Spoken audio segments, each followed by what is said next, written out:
Hi there, Sandra here from Create in Spain. I've been making some paper flowers and I thought I'd just give you a few hints and tips and pointers of how to do it quite easily.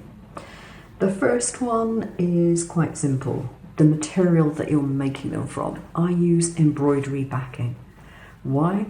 Because it absorbs any liquid I care to throw at it. It's virtually indestructible.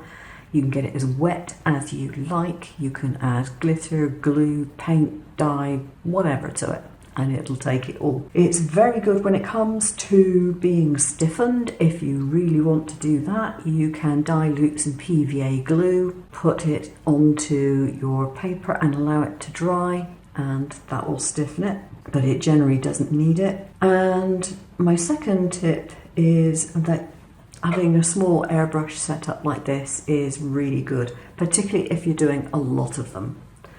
I like to spray food colouring and inks in particular because they don't clog up airbrushes.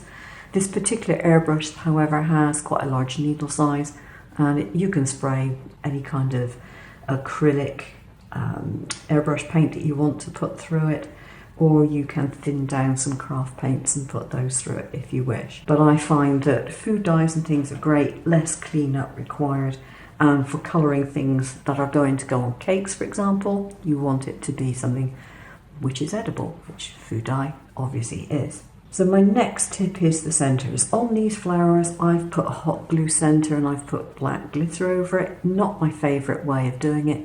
I prefer to have a foam clay and use that, but I didn't have any, and I'd forgotten that I had some normal clay around, air dry clay that is.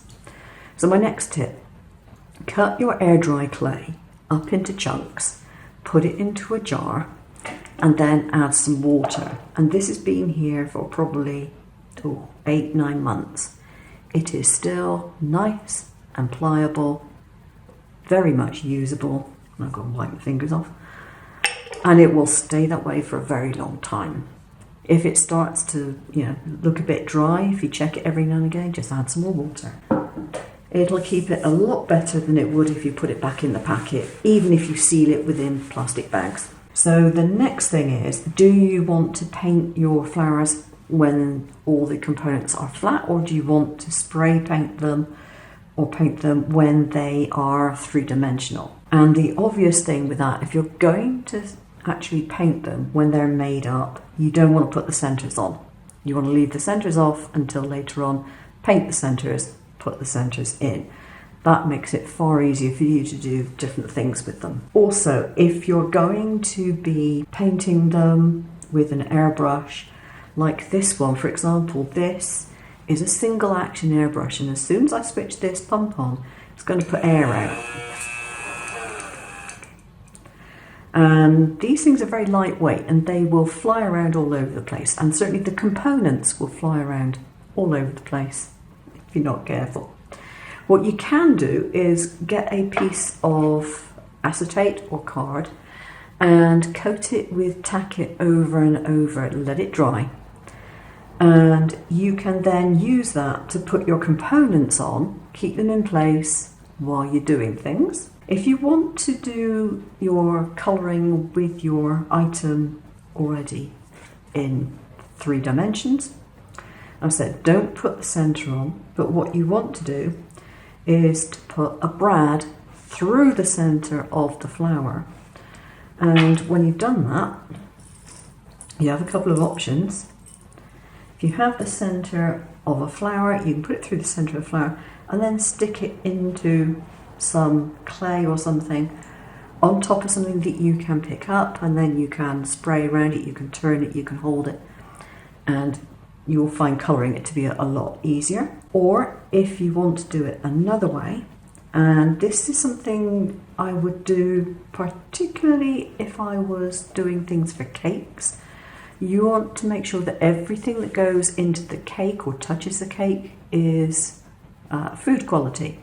So straws are your best friend. So in that case, what you would do before you put the centre on, you would put a little bit of glue in the top of the straw, you would put your brad through your flower centre and stick it into the straw top. Then you can hold it, you can spray it, you can do what you like. If there's any food dye on there, you can just wipe it off and no problem. So that's nice and easy to do. Now you've got a couple of different alternatives with straws if you've got plastic ones. Now this is putting the straight edge of a straw on it, but what you can do, you can use the little hinged side. So you've got a little bit of leeway then as to how you position your particular flower. Just gives you more options, that's all, because you can still bend it slightly. The other way around it is to angle the top of the straw before you put it on, so you'd be putting it on at a different angle on the base, and then that gives you a different angle for it as well, rather than being straight up and down. So what else can you do with these things? You can put them onto hair grips, for example. You can put them onto oversized paper clips. Use them either for paper or as a bookmark, for that matter, if you wanted to do that. You can put them onto pegs. You could put them onto pegs and then put a magnet on the peg and use them as fridge magnets. If they're flat, you can just put a magnet on the back and use that as a fridge magnet. Or you can use the hair grip as a fridge magnet, just put a little magnet on the back of there and off you go. Now you might be wondering how you get this dimpled effect on a piece of clay, and it's very, very simple. It's a pan scourer. It doesn't scour pans very effectively, but it feels nice. And it's very good for when it comes to getting textures like that on the top of your flower centre. It works really well for that. I do like to use a fine tip glue gun when I'm assembling things. It makes life a bit easier. And as I said, I do like an airbrush for actually colouring things.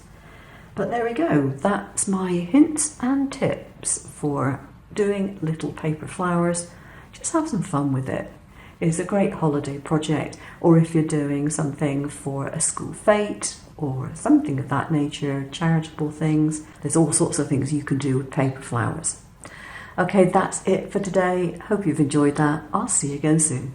Take care now.